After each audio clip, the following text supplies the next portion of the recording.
भारत के विदेश मंत्री ने एक और बार वेस्ट की ऐसी बोलती बंद की है और साथ में इस बार तो उपदेश भी दे दिया। यूएस और वेस्ट की दोगली नीतियां हमेशा से भारत के खिलाफ गई हैं और इस बार जयशंकर जी ने यह बोला है कि जिस प्रकार से हमारे ऊपर कोई समस्या आती है और हमें जो कहा जाता है वो का वो हम आपको कह रहे हैं। आज ही एक बहुत ही ज्यादा फर्जी रिपोर्ट पेश की गई है जिसके अंदर भारत को घेरने की कोशिश की गई है कि आपके अंदर रिलीजियस फ्रीडम्स की कमी है। इंडिया को एक कंसर्न्ड लिस्ट के अंदर डाल दिया गया रिलीजियस फ्रीडम की। ये वो कंट्रीज हैं जो कि रशिया से वेपन्स लेती हैं और इनके मार्जिन के हिसाब से यहां पर दिखा रखा है। और ये वो कंट्रीज है जिनको अमेरिका ने हाल ही के अंदर बोला है कि रिलीजियस फ्रीडम आपके यहां पर खत्म हो रहा है। आप क्या मानते हैं कि ये दोनों की दोनों लिस्ट कितनी मैच करेंगी और कितनी यहां पर यूएस और वेस्ट की पोलें खुलेंगी? तो यहां पर देखिए जो जो कंट्रीज रशिया से वेपन्स खरीदते हैं, इंडिया का नाम यहां पर डाल दिया गया है। दूसरे नंबर पर चाइना आता है, उसका भी नाम यहां पर है। इजिप्ट का नाम है, वियतनाम का नाम है, कजाकिस्तान, अल्जीरिया, इराक,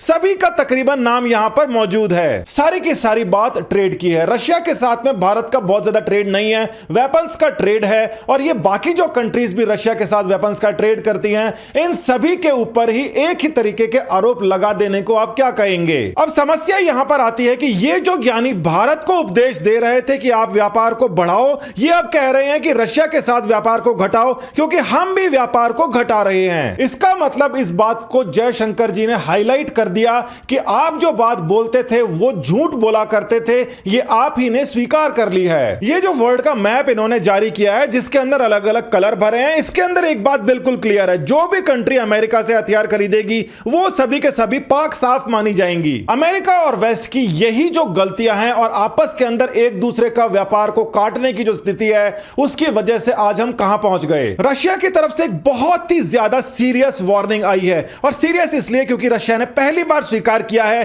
कि यहां पर एक वॉर चल रहा है। आज से पहले वॉर कोई नहीं कहता था। जिस प्रकार से अमेरिका ने इराक के ऊपर वॉर छेड़ा था, उसी प्रकार से रशिया ने यूक्रेन के ऊपर वॉर छेड़ा है। इंडिया में रहने वाले कम से कम यही मानते हैं, यही जानते हैं। मगर आज से पहले रशिया ने इसको माना नहीं था। उन्होंने इसको कहा था कि यह स्पेशल मिलिट्री ऑपरेशन है। आज के समय इनके खुद के विदेश मंत्री, और विदेश मंत्री का मतलब होता है कि रशिया की यह ऑफिशियल स्टेटमेंट आ गई है कि एक प्रकार का अब वॉर छिड़ गया है। आज के दिन केवल रशिया ने ही नहीं, अमेरिका ने भी एक बहुत ही बड़ी बात को स्वीकार किया है जिसको अभी तक वो स्वीकार नहीं कर रहा था। तो अमेरिका ने इस बात को स्वीकार कर लिया है, बिल्कुल सरेआम बोल दिया है कि हम चाहते हैं कि रशिया बुरी तरीके से वीक हो जाए। और उनके डिफेंस मिनिस्टर ने यह भी स्टेटमेंट दे दिया है, इस हद तक हम वीक कर देंगे कि रशिया किसी के ऊपर आक्रमण कर ही नहीं पाए। मतलब इसका यह भी होता है कि रशिया किसी को वेपन्स एक्सपोर्ट ही नहीं कर पाए, जिस मार्केट के ऊपर यूनाइटेड स्टेट्स का बहुत बड़ी नजर है। अब ये जो झगड़े हैं अमेरिका और रशिया के बढ़ते जा रहे हैं, इसका खामियाजा डेवलपिंग कंट्रीज के अंदर इंडिया जैसी कंट्रीज को तो पड़ ही रहा है, मगर बहुत ही जल्दी यूरोप को पता पड़ जाएगा कि वो किस चक्रों में फंस गए। वेस्ट का इस बात के अंदर बहुत ही जबरदस्त विश्वास था कि अगर आपको किसी से दोस्ती बढ़ानी है, कॉन्फ्लिक्ट को टालना है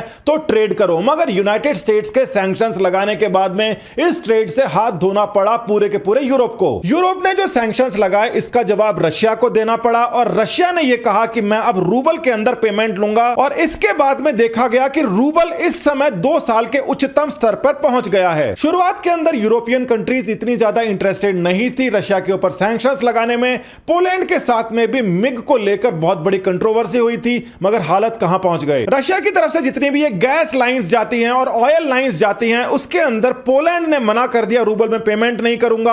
और आज के टाइम में इसकी सप्लाई कट चुकी है और किसी दूसरी जगह से गैस को लेने में पोलैंड की हालत खराब हो जाएगी। दूसरी जगह का मतलब होता है अमेरिका, क्योंकि रशिया के अलावा अमेरिका ही सेकंड लार्जेस्ट गैस का एक्सपोर्टर है। यूएई भी एक्सपोर्ट करता है मगर वो बहुत दूर है। यूरोप के अंदर बाकी कंट्रीज का भी यही हाल होने वाला है। इनके जो एक्सपेंडिचर्स हैं ये बहुत ज्यादा बढ़ने वाले हैं और धीरे धीरे ये पूरा का पूरा यूरोप कंगाल हो जाएगा, इसके अंदर कोई शक नहीं है। देखिए सीधी सी बात है, अभी जो गैस खरीदते थे उसकी रेटें डबल हो चुकी है, आने वाले समय में 5 गुनी हो जाएगी। खर्चा हो गया 5 गुना और इनका उत्पादन है बहुत ही कम। यूरोप और रशिया को आमने सामने करने से यूएस को बहुत ज्यादा फायदा होगा, क्योंकि यूएस बेचता है गैस और यूएस बेचता है वेपन्स। डॉलर के सामने अभी तक यूरो बहुत बड़ा करेंसी का एक अल्टरनेट बनने वाला था। इस यूरो की ऐसी हालत खस्ता हो जाएगी कि डॉलर की बल्ले बल्ले हो जाएगी। भारत ने यहां पर बहुत ही अच्छी भूमिका निभाई है, बहुत ही पॉजिटिव एडवाइस दी है और बोला है कि जिस प्रकार से ट्रेड करने की सलाह हमें देते थे वो सलाह अपने पास दोबारा से रखो